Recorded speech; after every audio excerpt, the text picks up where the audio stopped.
Góc nhìn Việt Nam xin kính chào quý vị và các bạn. Các bạn thân mến, quần đảo Trường Sa nằm ở phía nam của Biển Đông, nằm cách rất xa đất liền Việt Nam với 138 thực thể địa lý, bao gồm các đảo, đá, bãi ngầm. Việt Nam tuyên bố chủ quyền với tất cả các thực thể địa lý này. Tuy nhiên, trên thực địa, quần đảo Trường Sa có đến 4 nước nằm bên kiểm soát. Với việc kiểm soát 7 thực thể địa lý là các rạn san hô mà nước này đã dùng vũ lực để chiếm đóng trái phép, Trung Quốc là nước kiểm soát ít nhất các thực thể địa lý ở quần đảo Trường Sa, nhưng cũng đang ồ ạt bồi đắp, cải tạo trên các thực thể địa lý này. Trung Quốc đã lần lượt đưa quân ra chiếm đóng một số bãi đá thuộc khu vực quần đảo Trường Sa, bao gồm đá Chữ Thập vào ngày 31 tháng 1 năm 1988, đá Châu Viên vào ngày 18 tháng 2, đá Ga Ven vào ngày 26 tháng 2, đá Tư Nghĩa vào ngày 28 tháng 2, đá Subi vào ngày 23 tháng 3. Đặc biệt, Trung Quốc đã dùng vũ lực để gây nên sự kiện thảm sát Gạc Ma, Cô Linh và Landau vào ngày 14 tháng 3 năm 1988 và chiếm đóng trái phép đá Gạc Ma vào ngày 16 tháng 3 năm 1988. Ngoài ra, vào tháng 2 năm 1995, Trung Quốc cũng đã cướp luôn đá Vành Khăn thuộc quyền kiểm soát của Philippines mà trước đây Philippines đã giành được từ tay Hải quân Việt Nam Cộng Hòa. Hôm nay, chúng ta hãy cùng nhau tìm hiểu chi tiết đá Chữ Thập mà Trung Quốc đã chiếm đóng trái phép của Việt Nam vào ngày 31 tháng 1 năm 1988. Đá Chữ Thập nằm ở tọa độ 9 độ 35 phút độ Vĩ Bắc và 112 độ 54 phút độ Kinh Đông. Đá Chữ Thập là một rạn san hô thuộc cụm Nam Yết của quần đảo Trường Sa. Đá này nằm ở vị trí cách biệt với các thực thể địa lý khác của quần đảo, nằm về phía tây của quần đảo Trường Sa của Việt Nam và cũng bị Trung Quốc chiếm đóng và kiểm soát trái phép đá này vào năm 1988. Đá Chữ Thập có chiều dài tính theo trục Đông Bắc Tây Nam là 14 hải lý và chiều rộng là 4 hải lý. Tổng diện tích đạt trên 110 km vuông. Trừ một số tảng đá cao 1 mét nổi lên ở phần đuôi phía tây nam, thì nhìn chung đá này chìm dưới nước khi thủy triều lên.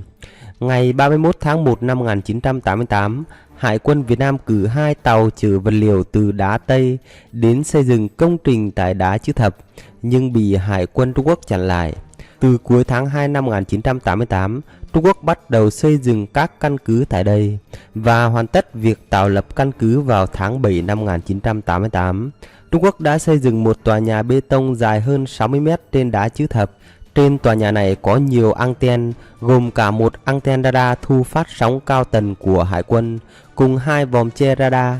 Ngoài đường băng, trên hòn đảo nhân tạo này còn có cảng biển đủ lớn để đón tàu tiếp tế, tàu chiến cỡ lớn, nhiều nhà máy xi măng, cơ sở hỗ trợ, cầu cảng, súng phòng không, hệ thống chống người nhái, trang thiết bị liên lạc, nhà kính, bãi đáp trực thăng.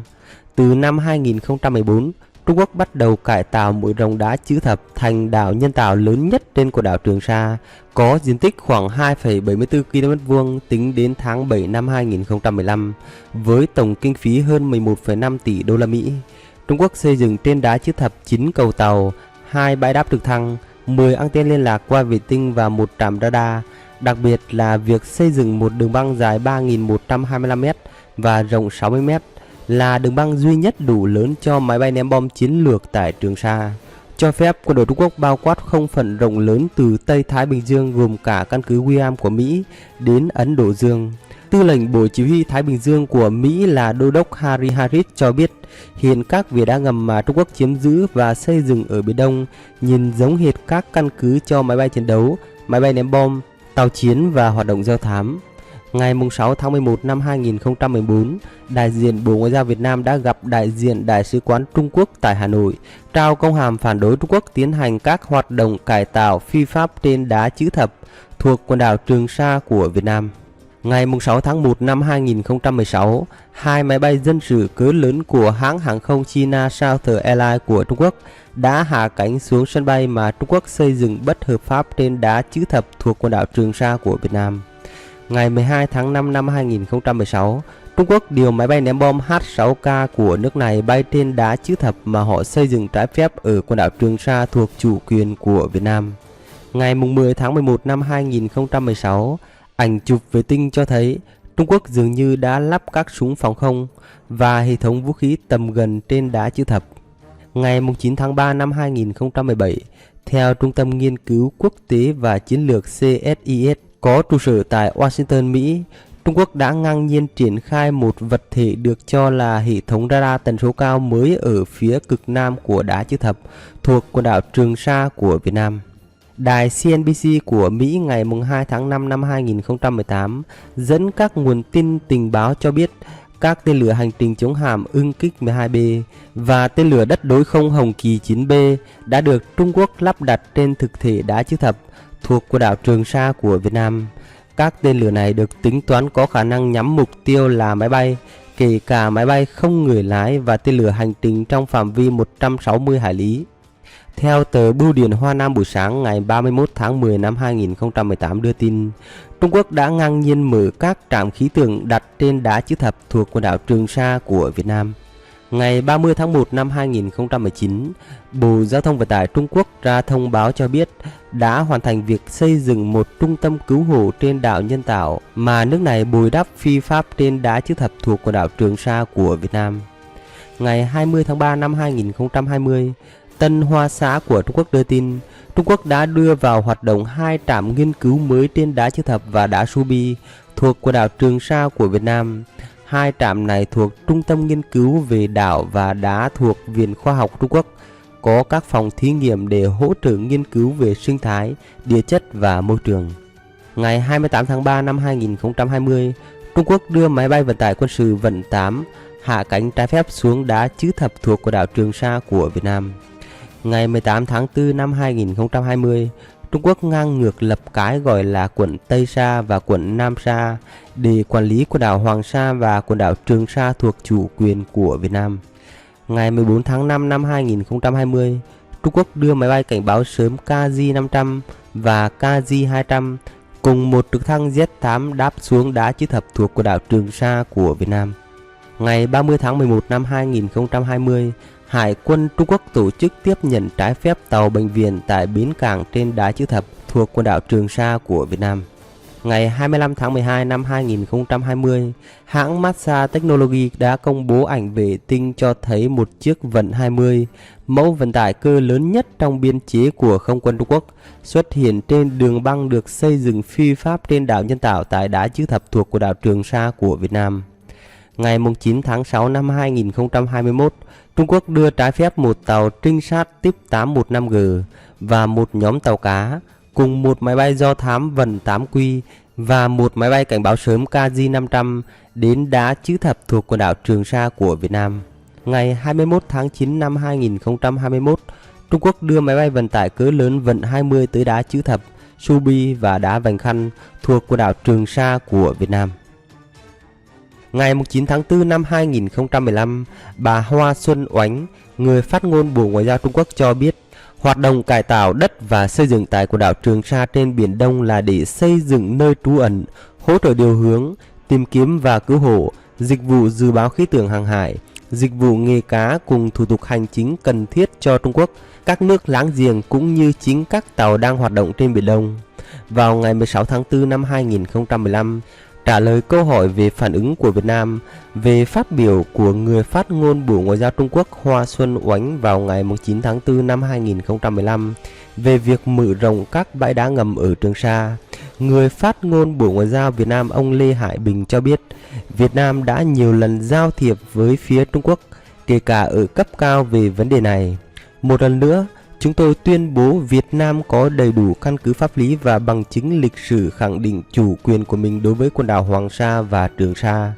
Mọi hoạt động xây dựng, mở rộng của nước ngoài ở các đảo, đá thuộc khu vực quần đảo Hoàng Sa và Trường Sa mà không được sự cho phép của chính phủ Việt Nam là hoàn toàn phi pháp và vô giá trị. Việt Nam kiên quyết phản đối các hành động nêu trên và yêu cầu các bên liên quan nghiêm túc thực hiện tuyên bố về ứng xử của các bên ở Biển Đông và yêu cầu các bên liên quan nghiêm túc thực hiện tuyên bố về ứng xử của các bên ở Biển Đông DOC, đóng góp thiết thực vào việc duy trì hòa bình, ổn định ở Biển Đông.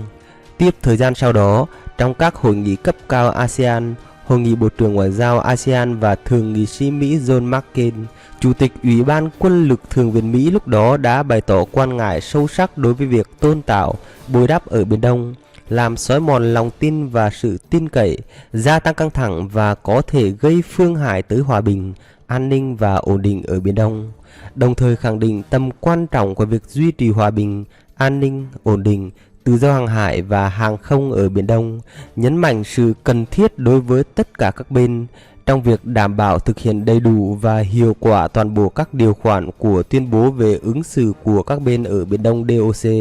xây dựng, duy trì và tăng cường lòng tin, sự tin cậy lẫn nhau, thực hiện kiềm chế đối với các hành động làm phức tạp và gia tăng các tranh chấp, không đe dọa hoặc sử dụng vũ lực. Các bên liên quan giải quyết các bất đồng và tranh chấp bằng biện pháp hòa bình, phù hợp với các nguyên tắc được thừa nhận rộng rãi của luật pháp quốc tế, trong đó có Công ước Liên Hợp Quốc về luật biển năm 1982.